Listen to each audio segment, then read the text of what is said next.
Views Bharat जितना अपने आप को डेमोक्रेटिक कंट्री समझता है, शायद उससे कहीं ज्यादा वो ह्यूमन राइट वायलेशन भी करता है। यही वजह है कि जितनी ज्यादा आबादी बढ़ती जा रही है, उतने ज्यादा मसाइल भी हिंदुस्तान में जन्म ले रहे हैं। इसमें कोई दो राय नहीं कि हिंदुस्तान बड़ी तेजी से तरक्की के उन मनाजिल को तय कर रहा है जिसका किसी ने ख्वाब में नहीं सोचा होगा। हिंदुस्तान में बढ़ती हुई आबादी, बढ़ते हुए मसाइल और कुछ और वजूहात की वजह से हिंदुस्तान को इंटरनेशनल मीडिया बड़ी ही कवरेज देता है। हालिया कुछ अर्सा पहले दुनिया की एक ऑर्गेनाइजेशन ने हिंदुस्तान में खवातीन के साथ होने वाली जिनसी ज्यादतियों पर बड़ी ही कवरेज दी थी। इस तरह दुनिया का सबसे औरतों के हवाले से गैर महफूज मुल्क भारत को करार दिया गया। भारत में औरत की कोई इज्जत नहीं, वो इस वजह से क्योंकि लोग औरत को उधर इंसान नहीं समझते। यही वजह है कि एक और ऐसा वाकया पेश आता है जो इंसान के रोंगटे खड़े कर देगा। व्यूज, ये वाकया कौन सा पेश आया, जानने से पहले हम आपसे गुजारिश करते हैं कि आप हमारे इस चैनल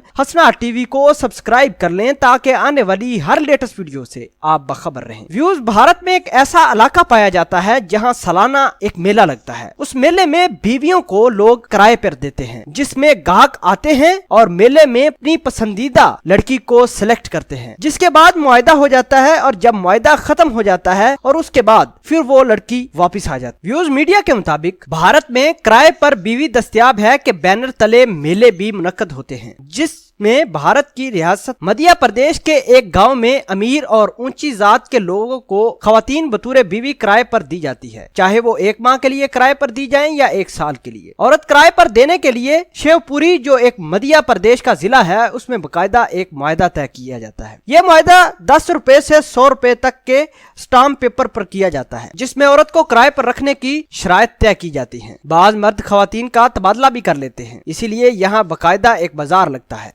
जहाँ लड़कियों को ग्राहकों के सामने पेश किया जाता है और वो घंटों तक खड़ी रहती हैं। ग्राहक आते हैं, औरतों का ऐसा जायजा लेते हैं जैसे वो कोई मवेशी हो। जिस मर्द को जो लड़की पसंद आती है उसका भेड़ बकरियों की तरह भाव तय किया जाता है। नतीजतन वो लड़की या खातून किराए की बीवी के तौर पर चली जाती है। मुआहदे की मुद्दत मुकम्मल होने के बाद वो खातून एक बार फिर किराए के लिए दस्तयाब होती है। भारत में ये घिनौना कारोबार सिर्फ मध्य प्रदेश तक महदूद नहीं, बल्कि भारत की मगरबी रियासत गुजरात में भी लोग बीवियां किराए पर देते हैं। व्यूज, आपके ख्याल के मुताबिक भारत में होने वाले इस घिनौने खेल के पीछे किसका हाथ हो सकता है, और भारत को इस खेल को रोकने के लिए ऐसे कौन से इकदाम करने चाहिए जिससे ये घिनौना कारोबार रुक सके। व्यूज, मिलते हैं एक नई वीडियो में, तब तक के लिए आपसे इजाजत चाहते हैं। अल्लाह निगहबान।